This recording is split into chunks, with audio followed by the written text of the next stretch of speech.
सुगंधी। भर गया ना? कितने में? 2 पैसा दिया था, 1 में भर गया। देखो, एक छोटी सी अगरबत्ती में इतने परमाणु, इतने स्कंद समाये हैं कि वे फैल गए तो पूरा हॉल। वैसे एक सूत्र में, एक अक्षर में, एक अक्षर का मंत्र ओम है, पूरा द्वादशांग समाया है। तो सूत्र ऐसा होता है जिसमें अनंत अर्थ समाया रहता है। ये सूत्र ऐसे तत्वार सूत्र का मंगलाचरण आचार्य संबंधद स्वामी के उस महान गंधस्थाई महाभाष्य, जो कि आज नाम हमारे यहाँ है, ग्रंथ नहीं है, जर्मनी की लाइब्रेरी में नाम है, लेकिन ग्रंथ नहीं दिखाते हैं, कहते हैं नहीं, कहीं चला गया। कोई बात नहीं, हमारा पुण्य नहीं, लेकिन अभी भी इतने शास्त्र हैं, इतनी टीकाएं, उनको ही नहीं हम पढ़ पाते हैं। क्या करते उसका हम?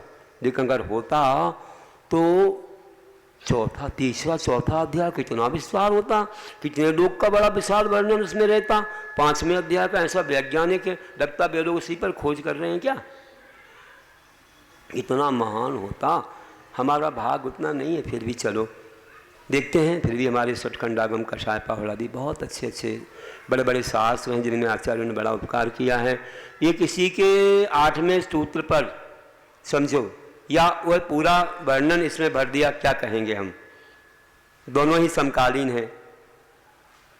तत्पार सूत्र में जो पहले अध्याय में सत संख्या क्षेत्र स्पर्शन कालांतर भावात बहुत, इससे जो सूत्र है, एक एक पर, सत पर एक पुस्तक, इतनी बड़ी संख्या पर पुस्तक, ऐसे 16 भाग बने हैं 8वें सूत्र पर, अथवा 16 भागों का पूरा निचोड़ 8वां सूत्र। देखिए आप कितना महान है। तो ऐसा है। चलिए हम इसका मंगलाचरण पढ़ते हैं। मोक्ष मार्गस्य नेतारम भेतारम करम भूभृताम ज्ञातारम विश्व तत्वानाम वंदे तद्गुण लब्धि। यहाँ बताया है, क्या बोला है कि मोक्ष मार्गस्य नेतार, जो मोक्ष मार्ग के नेता हैं, नेत्रु धातु से नेता शब्द बनता है, जो ले जाता है सबको, आगे चलता है, उसके पीछे सब आते हैं। हमारे मोक्ष मार्ग के नेता विराजमान है तीर्थंकर। तो थोड़ा बता दो क्यों आवाज आ रही है? अभी मत करो कहना, अभी 1 घंटे थोड़ा रुक जाओ। तो मोक्ष मार्ग के जो नेता हैं, और कर्म भूभृताम भेतारम, कर्म रूपी भूभृत मतलब पर्वत, कर्णरूपी पर्वत के जो भेदता है, मतलब कर्णरूपी पर्वत को जिन्होंने नष्ट भ्रष्ट करके समाप्त कर दिया है। और जो विश्व तत्वानाम ज्ञातारम, जो विश्व तत्व के ज्ञाता है, मतलब पूरे लोक अलोक को जानने वाले हैं, ऐसे कौन है वे? बताइए। महान वे हमारे सर्वज्ञ हैं। तद्गुण लब्धे बंदे, ऐसे सर्वज्ञ जो मोक्ष मार्ग के नेता हैं, तीर्थंकर कर्म पर्वतों के भेदता हैं और विश्व तत्व के ज्ञाता हैं, उनके गुणों की प्राप्ति के लिए तद्गुण लब्धे, उनके गुणों की प्राप्ति के लिए उन्हें हम वंदे नमस्कार करते हैं। हम भी ऐसे बन जाएं, हम भी ऐसे कर्मों का नाश करें और आप जैसे केवल ज्ञानी बन जाएं, ऐसी भावना से मंगल किया है। मंगल जो होता है, मंगलाचरण, मंगल रूप आचरण मंगलाचरण है। और मंगल का अर्थ होता है मम पापम, गल गालती मंगलम, जो पापों को गला उसका नाम मंगल है, एक अर्थ। दूसरा मंग सुखम लाती ददाती थी मंगलम, जो सुख को लाए उसका नाम मंगल है। तो विघ्न आते हैं पाप कर्म से, तो हम क्या करते हैं? मंगलाचरण करते हैं। इससे क्या होता है? मंगल पापों को गलाता है। तो पाप जब क्षीण होते हैं तो विघ्न टल जाते हैं और पुण्य बढ़ता है, हमारा कार्य निर्विघ्न सानंद संपन्न हो जाता है। बुखार आता है, आप एक टैबलेट खाते हो, टैबलेट में उस दवाई में शक्ति अंश ज़्यादा होते हैं, वो बुखार के शक्ति अंश को हरा देती है, तो आप जीत जाते हो, आपका बुखार उतर जाता है। तो वैसे ही हम मंगलाचरण करते हैं, आने वाले विघ्न हार जाते हैं और हमारे कार्य संपन्न हो जाते हैं सानंद। ऐसा है, इसलिए मंगलाचरण करना चाहिए हर एक कार्य के पहले। और प्रथम मंगल तो हमारा नमोकार मंत्र है, और ये नमोकार मंत्र का ही सब कुछ है। नमोकार मंत्र जिनको नमन किया है उनको यहाँ नमन किया, हमारे इष्ट देवता उनको हम नमन करते हैं और वे बीतराग होते हैं, चाहे वे पांचों परमेश्वरी हो, 9 देवता हों, उनको ही हम मंगल करते हैं और कोई हमारा मंगल है ही नहीं, यही हमारे मंगल हैं। चलिए अब हम प्रथम सूत्र पर चलते हैं कि जब शिष्य ने पूछा था कि मोक्ष क्या है, तो उन्होंने बताया मोक्ष ऐसा है, सब कर्मों से रहित अवस्था मोक्ष है, या कर्मों से छुटकारा मोक्ष है, और सिद्ध बनते हैं कर्मों से छूटने के बाद। तो उसने कहा कि हे गुरुदेव ये तो बताइए कितना महान है मोक्ष, तो मोक्ष जाने का उपाय क्या है? तो कहा मोक्ष जाने का उपाय मार्ग है, मार्ग के बिना मंजिल नहीं, साधन के बिना साधन नहीं, कारण के बिना कार्य नहीं, इसलिए मोक्ष का साधन है सम्यक दर्शन ज्ञान चारित्राणि मोक्ष मार्ग। सम्यक दर्शन, सम्यक ज्ञान और सम्यक चारित्र, ये तीनों मिल करके एक मोक्ष मार्ग है। मोक्ष मार्ग नहीं बोला, समझे? मोक्ष मार्ग बोला। मार्ग बोलते तो 3 मोक्ष मार्ग हो जाते अलग अलग, ऐसा नहीं, तीनों को मिला के एक मोक्ष मार्ग। देखो हलवा बनता है कैसे? आटा, शक्कर, घी। आटा के देखा तो हलवे का स्वाद नहीं आएगा, ना शक्कर में आए ना घी में। तीनों मिलाओगे, थोड़ा सा पानी डालोगे, अग्नि पर रखोगे, थोड़ा घुमाओगे, हलवा बन जाएगा। तो एक अलग ही गंध आएगी, अकेले में नहीं आ सकती वह। ऐसे तीनों को मिला के ही मोक्ष मार्ग बनता है। चलिए इतना हो गया, इसके बाद हम चलते हैं आगे। तो सम्यक दर्शन का लक्षण क्या है? सम्यक दर्शन किसे कहा जाए? सम्यक दर्शन अनेक प्रकार का होता है। वर्तमान योग चरणान योग से अलग होता है, कर्णान योग से अलग होता है, द्रव्यान योग से अलग होता है, अलग अलग सबका लक्षण है। तो वर्तमान योग में तो जो है चरणान योग में तो देव शास्त्र गुरु जो कि बीतरागी, उन पर श्रद्धा करना है, और ये कर्णान योग में तत्व पर श्रद्धा करना है, और द्रव्यान योग में आत्मा की विशुद्धि है, वही सम्यक दर्शन है। तो वह सबको नहीं मिलता है, वो बीतराग सम्यक दर्शन है, वो मुनियों को मिलता है ना। पहले सराग सम्यक दर्शन आता है, फिर बीतराग सम्यक दर्शन मुनियों को आत्मलीनता में आता है। चलिए कहते हैं तत्वार्थ श्रद्धानम सम्यक दर्शनम।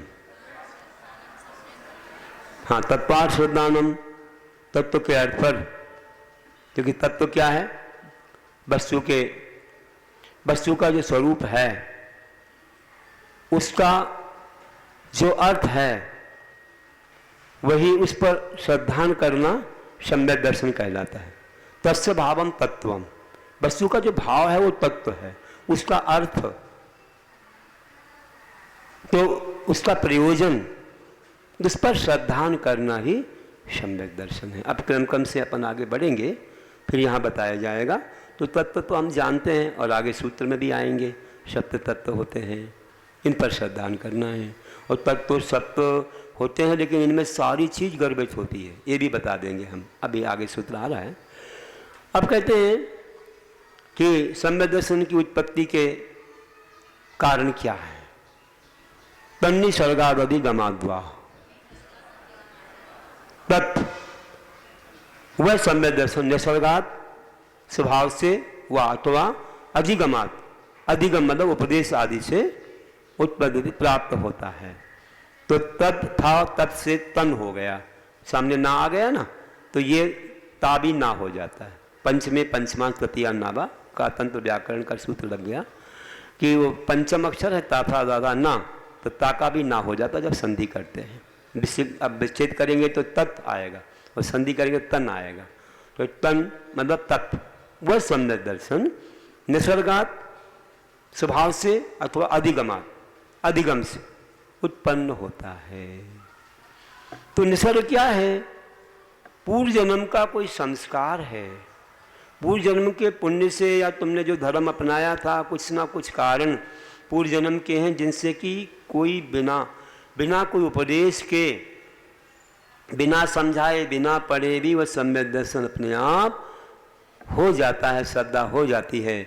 और एक अधिगम मतलब किसी को उपदेश मिलता, कोई समझाता है, हमें ज्ञान देता है, तब होता है। तो इस प्रकार दो प्रकार के सम्यक दर्शन होते हैं। और वैसे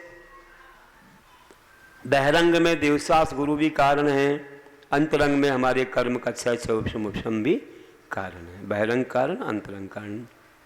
कुंद कुंद देव ने जैसे कहा है कि सम्यक तस् निमित्तम जिन सुतम तस् जानिया पुरुषा अंतर है जो भणिया दंशन मोहर से कह पाओ। उन्होंने यही बताया, बहिरंग निमित्त में देवशास गुरु, अंतरंग में कर्म का क्षय उपशम है। अब आगे चलते हैं कि कहा था कि तत्व पर श्रद्धान कर्म, तो तत्व कौन से होते हैं? तो जीवा जीवा स्व बंध संबंध निजरा मोक्षास तत्व। हाँ, जीव, अजीव, आश्रव, बंध, संबर, निजरा और मोक्ष, ये सत्य तत्व है। मोक्षाहा बहुवचन था तो ता आने से विसर्ग का भी सा हो जाता है। तेथेवा सम सूत्र लग जाता है।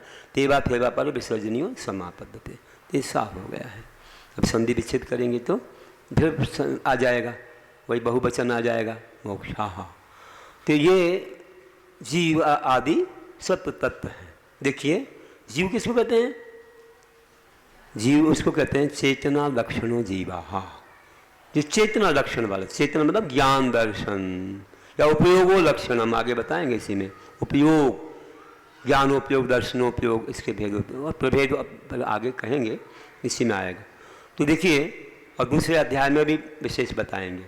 तो कहते हैं कि चेतना लक्षणों जीवा, तद विपरीत तो अजीवा, जिसमें चेतन नहीं है वो अजीव है। एक ही द्रव्य जीव है, बाकी सब द्रव्य अजीव है। एक के अलावा सब अजीव हैं, और जो दिख रहा है वो तो अजीव है ही। देखने में एक ही द्रव्य आता है, पुद्गल, कोई द्रव्य देखने में नहीं आते हैं। ये भी देख लो, जितना भी दिख रहा है सब पुद्गल, जीव देखने की चीज़ नहीं है कोई भी जीव। और धर्म अधर्म आकाश काल कोई देखने में नहीं आते हैं। एक पुद्गल, रूपी ना पुद्गला, स्वभाव ही इसका रूपी होता है, पुद्गल होता है। पुद्गल कुछ ऐसे भी हैं जो देखने में नहीं आते, फिर अपन पंचम अध्याय में करेंगे चर्चा। तो जीव अजीव हो गया, और आश्रव, तो कर्म क्या है? अजीव है और पुद्गल है। बहुत सारे परमाणुओं को मिलकर स्कंद बनता है, स्कंद से वर्गणाएं बनती हैं, वे कार्बन वर्गणाएं, बहुत सारी वर्गणाएं हैं, भाषा वर्णा, तेजस वर्णा, कार्बन वर्णा, आहार वर्णा, ग्राह्य अग्राह्य, 23 प्रकार की वर्गणा होती हैं। आप गौमठ सार पढ़िए जीवकांड में।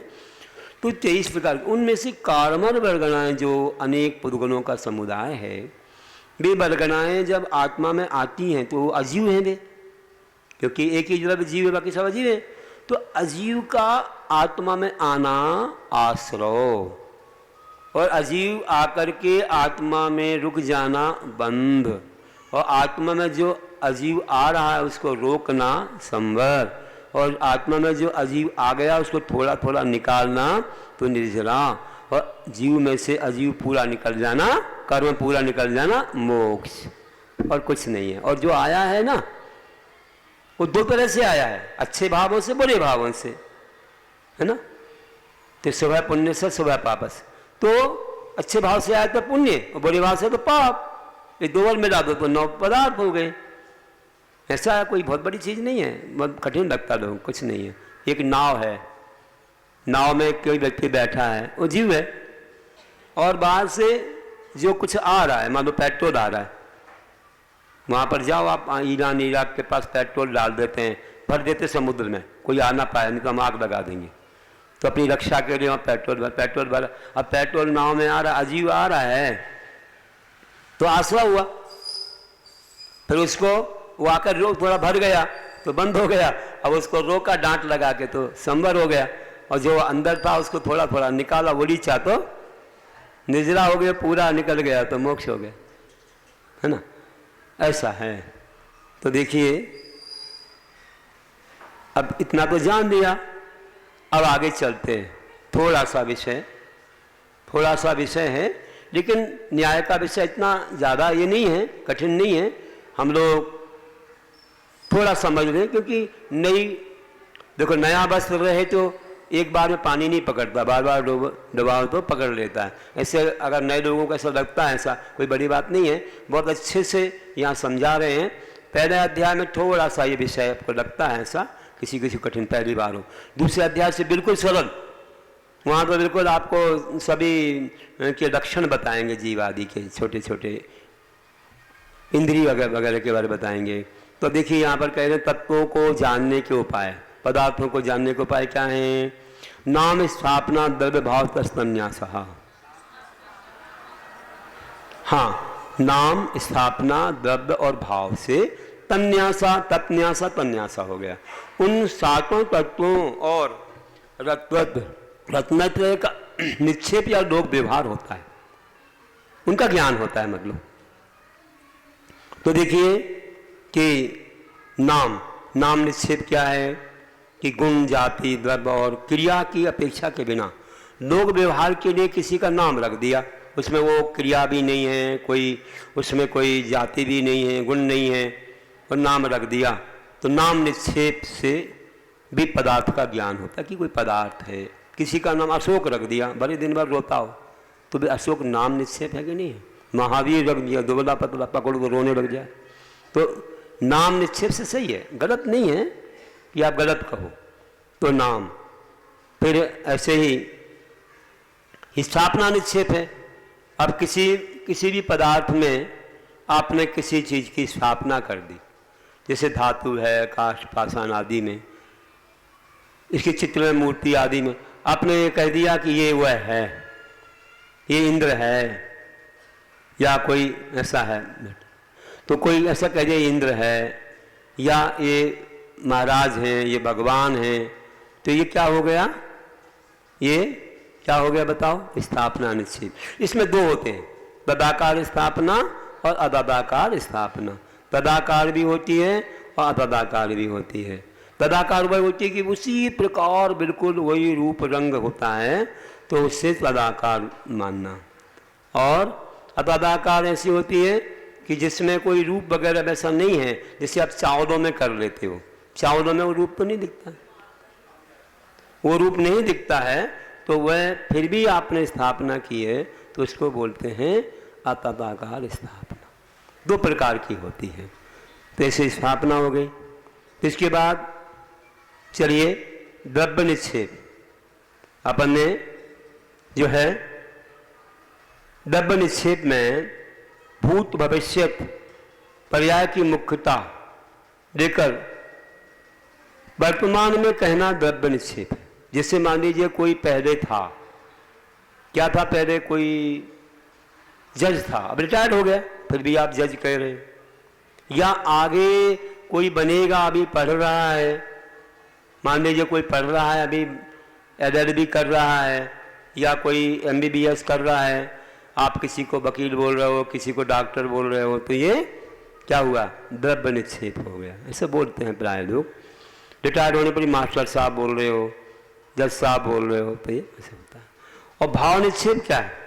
वर्तमान पर्याय से युक्त वस्तु को भाव निक्षेप। जैसे कोई देवों का स्वामी है तो इंद्र है, या कोई वर्तमान में अभी सर्विस में है, तो कौन सी सर्विस में है, तो वैसा बोल देना कि भाई अभी जज है, वकील है, डॉक्टर है, मास्टर है, कोई भी है, तो ऐसे बोल देना। तो वो भी कभी भी बोल दिया आपने, घर में बाहर कभी बोल सकते हो, ये चल जाता है इसमें। लेकिन जब हम वहाँ पढ़ेंगे ना, वहाँ पर एवं भूत नए बहुत अंतर हो जाएगा।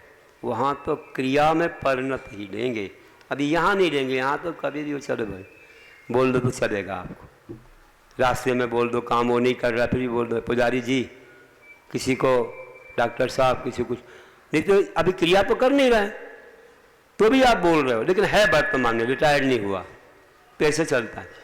चलिए और आगे हम दूसरे तरह के उपाय देखते हैं, जानने के उपाय, तत्वों को जानने के उपाय। एक चीज़ और कहना थी कि जैसे हमने जीव तत्व कहा था, तो जीव तत्व में आप कहेंगे देवसास गुरु नहीं आए, तो मैं कहूँगा कि देवसास गुरु में भी जीव तत्व आता है और जीव तत्व में भी देवसास गुरु आते हैं। बहुत कम लोग समझ पाते हैं।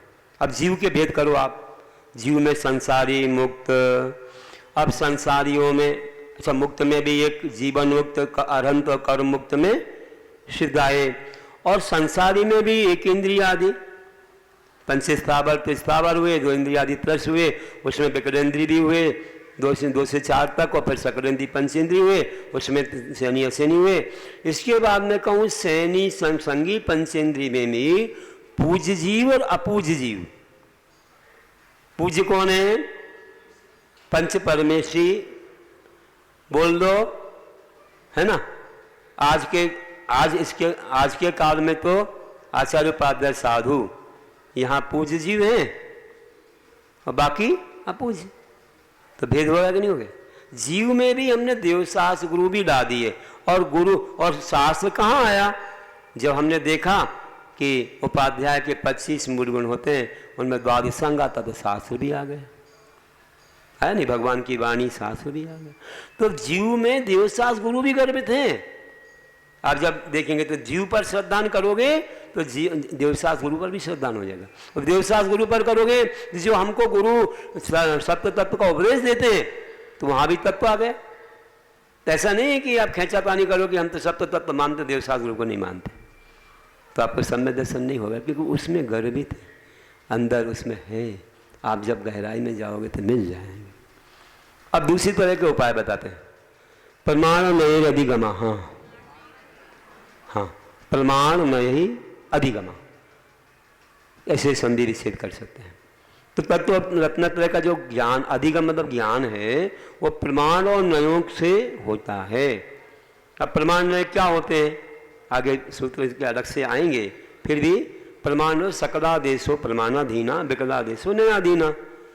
सकल को जो विषय करता है संपूर्ण को वो प्रमाण है, और एक एक अंश को, एक पहलू को बताता है वह नय है, अलग अलग अपेक्षाओं से बताता है वो नय है। इतना समझ लो, फिर आगे सबके बताएंगे लक्षण आगे। और भी कहते हैं तत्व रत्नत्र को जानने के उपाय, निर्देश स्वामित्व साधनाधिकरण स्थिति विधानतः।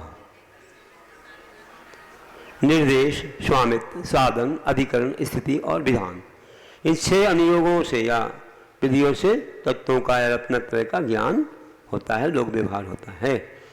तो ये सब क्या है? जैसे निर्देश, निर्देश क्या चीज़ है? किसी का नाम बताना, उस वस्तु का नाम कहना, ये निर्देश है। स्वामित्व, उसका स्वामी कौन है ये बताना। साधन, किस साधन से वह वस्तु निर्मित हुई है या प्राप्ति होती है उसकी। स्थिति, वह कहाँ रहती है। अधिकरण, अधिकरण मतलब वह कहाँ, उसका आधार क्या है, किस स्थान पर रहती है। स्थिति, उसकी मर्यादा क्या है, कितने काल तक बनी रहती है। और विधान मतलब उसके प्रकार क्या हैं, उसके भेद कितने हैं। जैसे हमने नाम निर्देश किया कि ये कपड़ा है, ये वस्त्र है, नाम निर्देश हो गया, इसको वस्त्र कहते हैं। और इसका स्वामी कौन है? इसका स्वामी एक व्यापारी है, ठीक है। इसका साधन क्या है? साधन ऐसी फैक्ट्री में वह बनता है, चलिए, या हथकरघा वगैरह से बनता है, चलिए। अधिकरण क्या है? आधार क्या है? तो एक दुकान है या एक कमरा है या अलमारियां हैं, वहाँ रखा रहता है। स्थिति क्या है? अलग अलग स्थिति है। अब कोई सामान्य सा कपड़ा है, सूती है, तो उसकी स्थिति 1-2 वर्ष रहेगा, चलेगा वो। और थोड़ा सा और ज़्यादा विशेष इससे बनाया, जैसे आप लोग टॉरिकॉट और गैबर्डीन वगैरह बोलते थे, अब आज के काल में तो नाम ही बदल गए हैं। हम लोग पुराने ज़माने की बात कर रहे हैं, जीन्स वगैरह कुछ कुछ आ गए हैं। भैया ये 4-5 वर्ष चल जाएगा, है ना भैया। तो ऐसे अलग अलग की अलग अलग स्थिति होती है ना। और फिर विधान, इनके प्रकार, वैरायटी क्या क्या है, इतने प्रकार की वैरायटी है इसमें। सूती है, टॉरिकॉट, पॉलिस्टर है, गैबर्डीन है, ये वो। तो ऐसी सब है ना, ये सब अनेक अनेक प्रकार है। ऐसे जीव में भी लगा देंगे, ये जीव है, इसका स्वामी, जैसे नाम निर्देश या सम्यक दर्शन लगा दो, ये सम्यक दर्शन है, इसका स्वामी एक जीव है। साधन क्या है, कैसे मिले हैं तो देवशास्त्र गुरु और सत्य तत्व इसके साधन है प्राप्ति के। अधिकरण, कहाँ कहाँ रहता है जीव, तो ये 10 जीव है, मानो सम्यक दृष्टि है तो ये इस दर्शनाड़ी में रहता है, आदि आदि ऐसा लगा सकते हैं। और वह भी जो है ना कितने स्थान में पाए जाते सम्यक दृष्टि जीव, उतना ही लगा पाएंगे, है ना। कहाँ से लगाएंगे, सप्तम पदवी के नीचे तो नहीं लगा पाएंगे, क्योंकि वहाँ तो एक इंद्रिय रहते। फिर भी उत्पाद पद की अपेक्षा से, माननांत समुद्घात की अपेक्षा वहाँ भी घट जाता है, तो अलग बात है। कोई कोई ऐसे रहते हैं। अब मैंने समझा था जब अपन इसमें पढ़ रहे थे ना, किस में पढ़ रहे थे, आगमन योग में तो पढ़ा। और इसके बाद में स्थिति क्या है, सम्यक दर्शन की स्थिति क्या है, तो कोई अंतर्मूल रहता है, कोई शास्त्र सागरोपम भी रहता है, कोई कभी छूटता ही नहीं है छायक सम्यक दर्शन जैसे। और प्रकार क्या है, उपसम वेदक छायक है, सूत्र बीज आदि 10 प्रकार के भी हैं। तो ऐसे हम लगा सकते हैं बहुत सारे इसमें। और आगे बढ़ते हैं तो विषय बहुत बड़ा है इसमें, छोटा मोटा नहीं है, लेकिन फिर भी हमने आप संक्षेप में बताया है।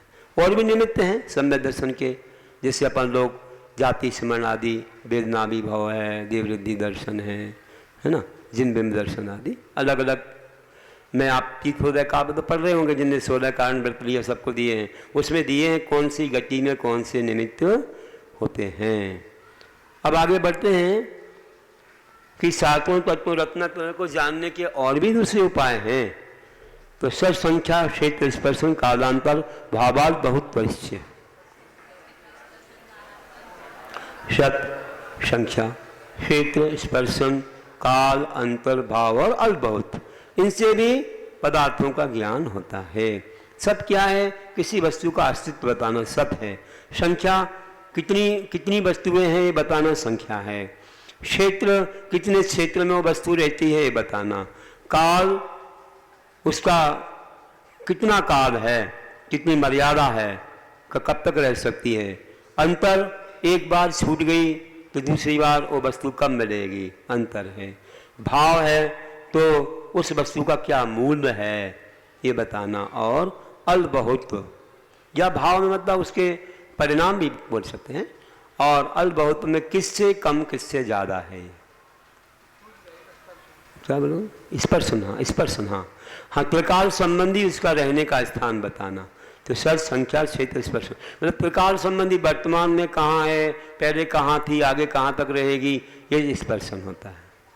तो सर संख्या क्षेत्र स्पर्शन काल अंतर भाव अल्प हो गए। तो जैसे मानो हम बोल सकते हैं किसी भी वस्तु के बारे में कि वस्तु कौन सी है। जैसे कहा कि ये जीव है, फिर संख्या यहाँ कितने जीव हैं, एक संख्या बता दी कि यहाँ 500 1000 कोई भी कितने। और क्षेत्र कितने क्षेत्र में बैठे हैं तो एक बता दिया इतने फीट के अंदर बैठे हुए हैं। और स्पर्शन मतलब एक जीव के बारे में बताना तो इतनी जगह बताना पड़ेगी, है ना। और स्पर्शन है तो पहले कहाँ थे, घर पर थे, वहाँ से यहाँ आए, अब यहाँ से कहाँ जाएंगे, फिर वहीं जाएंगे क्या, कहीं और चले जाएंगे, तो स्पर्शन हो गया, उतना पूरा बता दिया। और काल, काल है तो अभी कितने काल यहाँ रहेंगे, कितनी देर तक यहाँ रहेंगे, 1-2 घंटा बता दिया। अंतर है तो जैसे कहीं से आए और फिर वहाँ तक पहुँचे तो बीच में कितना काल लग गया, तो अंतर काल हो गए, विरह काल बोल सकते हैं। और भाव में, भाव क्या है, ये भव्य जीव हैं या मान लीजिए सम्यक दृष्टि हैं, ये श्रावक हैं आदि आदि, ऐसे भाव मुनि हैं, ये है वो हैं, ऐसे उनके भाव या कोई भी क्षय आदि भाव बताओ। अल्प बहुत में कितने यहाँ पुरुष हैं, कितनी स्त्रियाँ हैं, कितने जवान हैं, कितने बच्चे हैं, कितने बूढ़े हैं, ये सब बताना। सो अल्प बहुत, ऐसा इनसे ये ज़्यादा, इनसे ये ज़्यादा, ऐसा बताओ। महिलाएं पुरुषों से ज़्यादा हैं आदि आदि, ऐसे ये अल्प बहुत हो गया। महिलाओं से पुरुष कम हैं आदि ऐसे बता दिया। ये 8 अनियोग द्वार है। इसी पर मैंने कहा था सठखंडागम पूरा इतना विशाल है। अब चलिए आपके बहुत समझने लायक विषय आ गया। अब सम्यक ज्ञान के भेद, मति सुधा बड़ी मन पर्या केवलानी ज्ञानम, हाँ, मति, शुद्ध, अवधि, मन पर और केवल ज्ञान, ऐसे 5 ज्ञान हैं। मति ज्ञान क्या है? इंद्रिय और मन के द्वारा पदार्थों को जो जानता है वो मति ज्ञान है। मति ज्ञान से अब आगे बढ़िए शुद्ध ज्ञान। मति ज्ञान से जाने हुए पदार्थ को जो विशेष जानता है वो शुद्ध ज्ञान है। जिससे मति ज्ञान से जाना कोई वस्तु है, लेकिन वस्तु कहाँ से आई, कैसे बनी, क्या, बहुत गहराई से जाने। किसी का घट, तो घट कैसा है, ये पानी पीने का घट है कि घी रखने का है, तो विशेष जान रहे हो आप। तो आदमी है, लेकिन कहाँ से आया, कैसा है, पहचान का, बिना पहचान का, तो ये शुद्ध ज्ञान थोड़ा गहराई से हो जाता है। फिर अवधि ज्ञान, जो द्रव्य क्षेत्र काल भाव की मर्यादा को लेकर के सीधा आत्मा से जानता है। रूपी पदार्थों को द्रव्य क्षेत्र काल भाव की मर्यादा को लेकर के इंद्रिय सहायता के बिना जो जाने वह अवधि ज्ञान है। ये चारों गति में हो सकता है, देव, मनुष्य, नरक, तुरंत सब जगह होता है। और इसके बाद मन पर ज्ञान, तो ये ज्ञान कैसा होता है? ये भी द्रव्य क्षेत्र काल भाव की मर्यादा को लेकर के जानता है। दूसरे के मन में स्थित पदार्थ को जो जानता है वह मन पर ज्ञान है। ये मुनिराज को ही होता है, ये रिद्धि के समान है, और चौथे काल में, अभी पंचम काल में नहीं होता है। ऐसा ये मन पर ज्ञान है। मन में होगा तो उसको जान पाएगा, नहीं तो नहीं जान पाएगा। इसकी अभी भेद और बताएंगे आगे। तो मन में अगर कोई वस्तु है, जैसे उन्होंने कभी देख लिया, मन में सोच लिया जिसके बारे में, तो उनके मन पर महाराज जी लगाएंगे तो वो पकड़ में आएगा। अब उनका मन का विषय बना ही नहीं, कभी ना देखा, ना कोई इंद्रिय का विषय बना कोई चीज़, तो फिर महाराज नहीं जान पाएंगे उसको। मन का विषय बनना चाहिए। जैसे किसी के हाथ में कुछ वस्तु दे दी, बोला आंख बंद कर लो, और कोई वस्तु दे दी, और वस्तु का कोई मन में आया नहीं चिंतन, तो महाराज को कहा उनके हाथ में क्या है, तो महाराज जी तो मन पर लगाएंगे, और मन में वो चीज़ है नहीं, तो कैसे जानेंगे? नहीं जान पाएंगे। फिर भी एक ऐसा भी ज्ञान है जिससे चिंतित भी बोल रहे हैं, वो कैसे विषय बनाते होंगे, अब तो उनकी बहुत महिमा है, बोल सकते हैं। कभी उन्होंने, किसी ने उसके बारे में सोचा होगा, चिंतन किया होगा, तो वो विषय बन जाता है, लेकिन कभी ना किया हो तो थोड़ा कठिन होता है। चलिए, और केवल ज्ञान सब द्रव्यों तथा उनके गुणों और उनकी त्रिकालवर्ती पर्यायों को जो एक पद एक साथ एक क्षण में जानता है, उसको केवल ज्ञान कहते हैं। वो केवल ज्ञान है। इस प्रकार से बताया, और इसके बारे में और कह देंगे आगे कि इसमें मति शुद्ध अवधि ज्ञान मिथ्यात्व से ये विपरीत भी होते हैं, ये अंत में बताएंगे। तो ऐसे कहेंगे 5 ज्ञान और 3 कुज्ञान होते हैं, कुमति, कुशुद्ध, कुअवधि। अब कहते हैं तत्प्रमाणे, वह 5 प्रकार का ज्ञान प्रमाण, 2 प्रमाण रूप है ना, परोक्ष और प्रत्यक्ष। तो आद्य परोक्षम, आदि के 2 ज्ञान, मति और शुद्ध ज्ञान परोक्ष प्रमाण है, क्योंकि इंद्रिय और मन से की सहायता से जानते, इसलिए प्रत्यक्ष मन्यत। शेष जो 3 ज्ञान है, अवधि, मन पर केवल ज्ञान, ये प्रत्यक्ष है, क्योंकि इंद्रिय मन की सहायता से नहीं जानते, सीधा आत्मा से जानते हैं।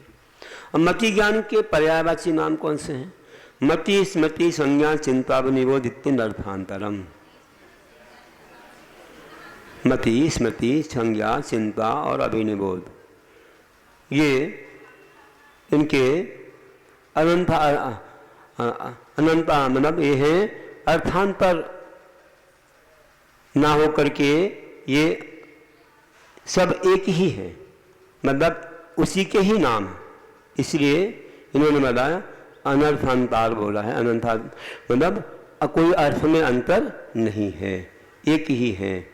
तो चाहे आप मति बोलो तो मननम मति है, स्मृति, स्मरण को स्मृति कहते हैं, या संज्ञा है तो किसी वस्तु का नाम रखा वो संज्ञा है। ऐसे ही चिंता भी है, तो ये जो हम लोग बोलते हैं किसी के माध्यम से कोई वस्तु जानी जाती है, व्याप्ति के ज्ञान को। और अभिनिबोध है, तो ये भी एक प्रकार से अनुमान रूप है, ये भी उसी का ही भेद है। इसलिए ये ज्ञान कोई अर्थ में अंतर नहीं रखने वाले कहलाते हैं। और कहते हैं कि मति ज्ञान की उत्पत्ति किन कारणों से होती है? तदिंद्रिया इंद्रिय निमित्तम। तत्व है मति ज्ञान इंद्रिय अनिंद्रिय निमित्तम, पांचों इंद्रियों और मन के निमित्त से, मतलब साधनों से होता है।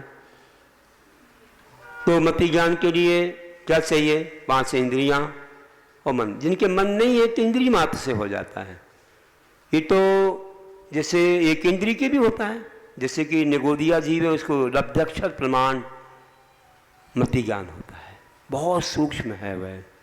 इसका वर्णन गोमटसार में अच्छा किया है। तो ऐसा ये ज्ञान है। तो ये मन और इंद्रियों के माध्यम से उत्पन्न होता है। मन तो संगी पंचेंद्रिय रहेगा, बाकी के तो बिना मन के होगा, लेकिन वो कुमति ज्ञान कहलाएगा। कुमति ज्ञान तो वैसे भी संगी पंची तक को भी होता है मिथ्यार्थ के साथ। तो आगे देखिए, मति ज्ञान के भेद कौन से हैं? अवग्रह हवाय धारणा। मति ज्ञान के अवग्रह या हवाय और धारणा 4 भेद होते हैं। तो विषय विषय का सन्निपात जब होता है तो क्या होता है? अवग्रह होता है। कोई वस्तु सामने आई, अवग्रह हुआ। फिर ईहा क्या है ये, इसको जानने की इच्छा ईहा है। अवाय जो पहले कभी देखा होगा, जाना होगा, उसको जोड़ रूप ज्ञान कि हाँ मैंने कभी देखा था तो इस मन में आ रहा है, अवाय। वो कभी नहीं भूलना, उसको धारणा है। जैसे दिखा कुछ हमको सफ़ेद सफ़ेद, सफ़ेद दिखा मात्र तो अवग्रह हुआ। ये क्या है? ये झंडा है या कोई बगुला है? सफ़ेद दोनों होते हैं कई बार। तो ऐसा हुआ तो क्या हुआ? अवाय एक ईहा हुई, फिर अवाय में हुआ कि नहीं कभी देखा था मैंने, ये तो एक जगह रुका हुआ है, तो ये बगुला नहीं होगा, ये तो बहुत देर तक ऐसा ऐसा हो रहा है, तो भुजा है, मैंने कभी देखी थी, तो अवाय हो गया। और फिर कभी नहीं भूलना, अब तो कभी नहीं भूलेंगे, ऐसा जहाँ पर रहे तो मतलब वो भुजा ही होती है, ऐसा तो धारणा। इसके बाद अवग्रह आदि के विषयभूत पदार्थ कौन से हैं? तो बहुविध क्षिप्राणि क्षिप्रानुक्त ध्रुवाणाम क्षेत्राणाम। क्षेत्राणाम मतलब अपने प्रतिपक्षी एक एक विद अक्षिप्त निश्चित उक्त अध्रुव भेदों सहित बहुविध आदि, बहुविध क्षिप्र अनिश्चित अनुक्त और ध्रुव, इन 12 प्रकार के पदार्थों के अवग्रह आदि ज्ञान होते हैं, बताया। तो देखिए, अथवा अवग्रह आदि इन 12 का ज्ञान होता है। तो बहु मतलब बहुत वस्तुओं को जानना, उनका ज्ञान बहु ज्ञान है। जैसे कोई बहुत बड़ी कोई सेना वगैरह है, बनकर समूह वगैरह है। एक मतलब अल्प एक का ज्ञान होना, जैसे एक कोई भी मनुष्य है या कोई भी वृक्ष है।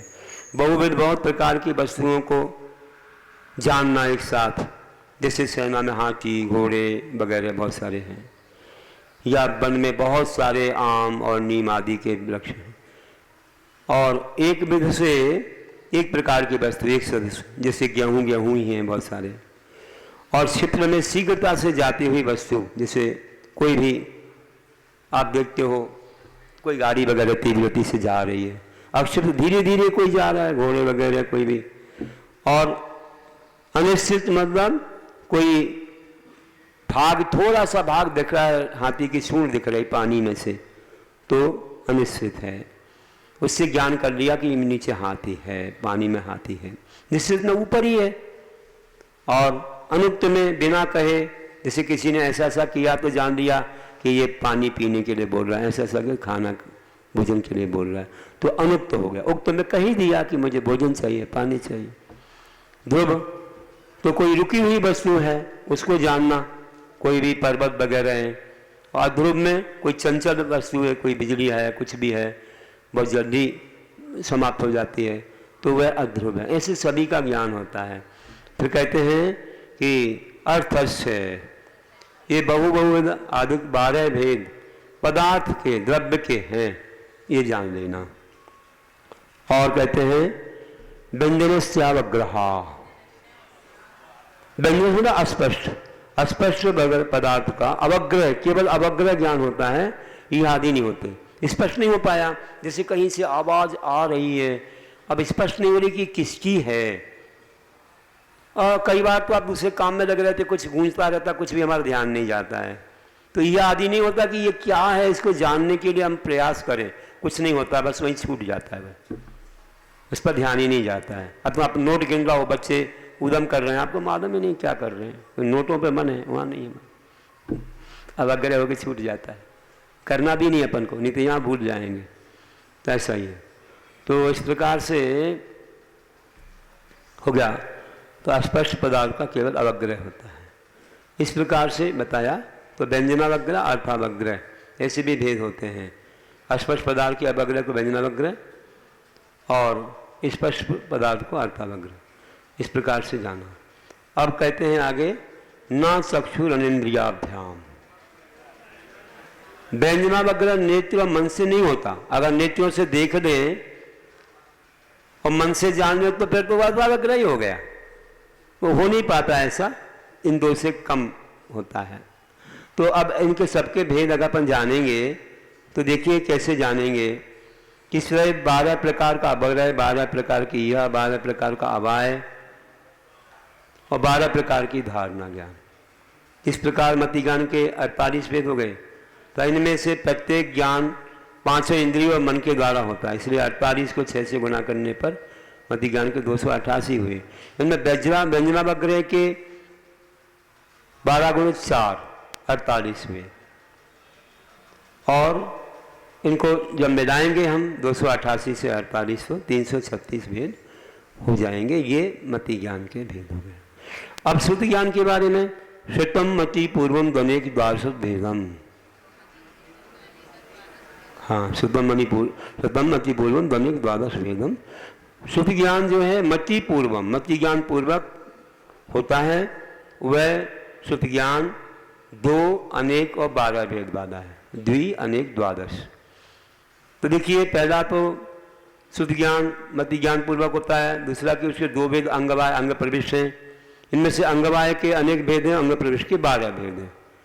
आप लोग पढ़ते हैं आचारांग, सूचकतांग, स्थानांग, समवायांग, व्याख्या प्रवृत्ति है, व्याख्या प्रज्ञप्ति, ज्ञाति धर्म कथा, उपासकाध्ययन, अंतकर दशांग, अनंतरोपाद दशांग, प्रश्न व्याकरण, व्यापक सूत्र, दृष्टिवाद, ऐसे करके ये भेद हो जाते हैं। और फिर आगे दृष्टिवाद के भी परिक्रम सूत्र, पश्चिमादियों, पूर्वगत, चूलिका, ऐसे भेद होते हैं। परिक्रम के भी भेद होते हैं, व्याख्या प्रवृत्ति, दीपसागर प्रज्ञप्ति, जम्बूदीप प्रवृत्ति, सूर्य प्रवृत्ति, चंद्र प्रज्ञप्ति, ऐसे चलते हैं। और इसके बाद में देखिए पूर्वगत के 14 भेद होते हैं। जब 14 पूर्व होते हैं ना, तो उत्पाद, आग्नायणी, वीरानु प्रवाद, अस्थिनाशु प्रवाद, ज्ञान प्रवाद, सत्य प्रवाद, आत्म प्रवाद, कर्म प्रवाद, प्रत्याख्यान, विद्यानुप्रवाद, कल्याणानुवाद, प्राणानुवाद, क्रिया विशाल और लोक बिंदुशाल। अब इनके बहुत विस्तार से वर्णन है। इसमें क्या क्या वर्णन आता है तो अपन यहाँ इतना विस्तार नहीं जान सकते हैं, समय अपने पास कम रहता है।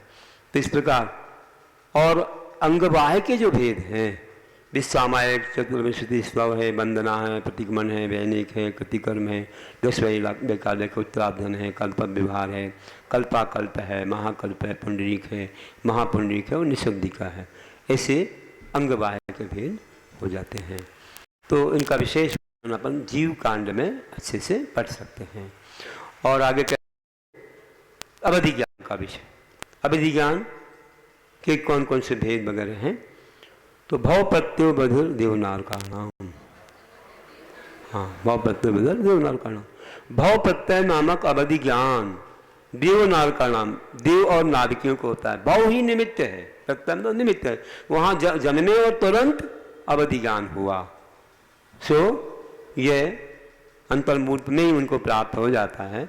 तो अवधि ज्ञान उनके लिए जो हो, तो कहते हैं भव ही निमित्त है, भव प्रत्यय हुआ। ये गुण प्रत्यय होता है, सौषम निमित्तक बोलते हैं। तो वह जो ज्ञान होता है वह अपन जान सकते हैं कि मनुष्यों के, त्रियंशियों के होता है। और लेकिन बस इतना है, तीर्थंकरों के जन्म लेते ही होता है।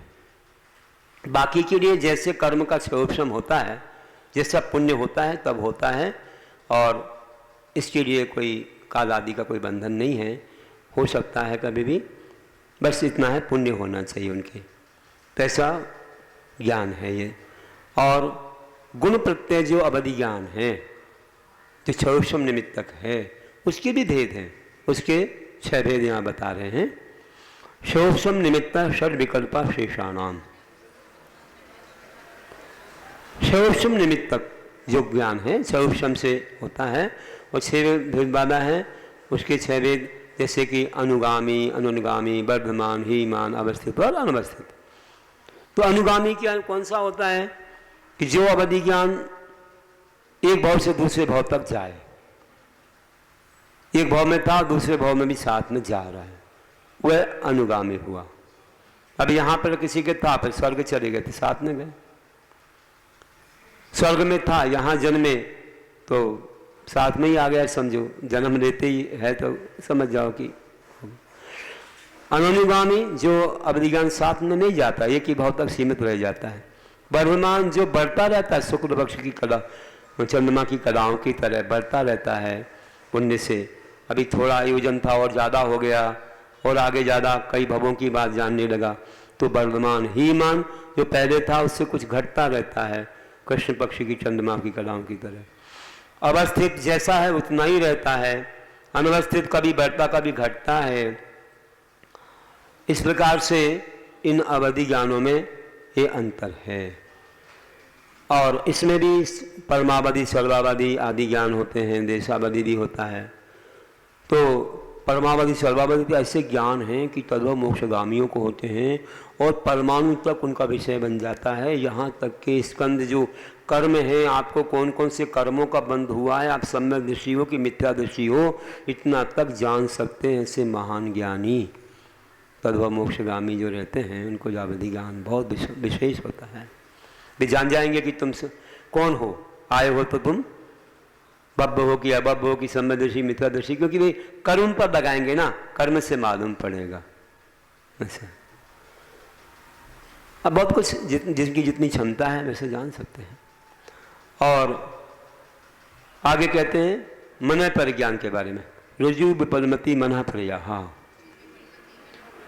मन पर ज्ञान ऋजु विपुलमति, ऋजुमति विपुलमति के वैसे 2 प्रकार का होता है।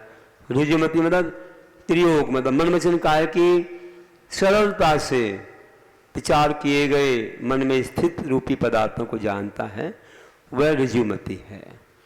और विपुलमति मतलब बहुत कुटिलता से कोई जान, मन वचन काय की क्रिया करता है, मन में स्थित जो पदार्थ है ऐसे कुटिलता से जाना गया, उसको भी ये जान लेता है। कभी जाना, कभी छोड़ दिया, कभी थोड़ा जाना, कभी पूरा, सा बहुत प्रकार से बदलता रहा, उसको भी वो पकड़ लेगा। तो ये कौन सी पुलिस होगी भैया, CBI कौन सी, कहाँ कहाँ से वो खोज करके अपराधी को पकड़ ही लेती है ना। आजकल की पुलिस, सामान्य पुलिस तो कठिन होता है पकड़ना, ये लोग नहीं पकड़ पाते, तो बहुत कठिन कार्य है।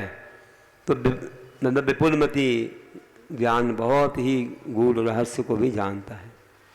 फिर ऋजुमति विपुलमति में क्या अंतर है, विशुद्ध प्रतिपाताभ्यम तद विशेषः। हाँ, दोनों में विशुद्धि और अप्रतिपात की अपेक्षा से अंतर है।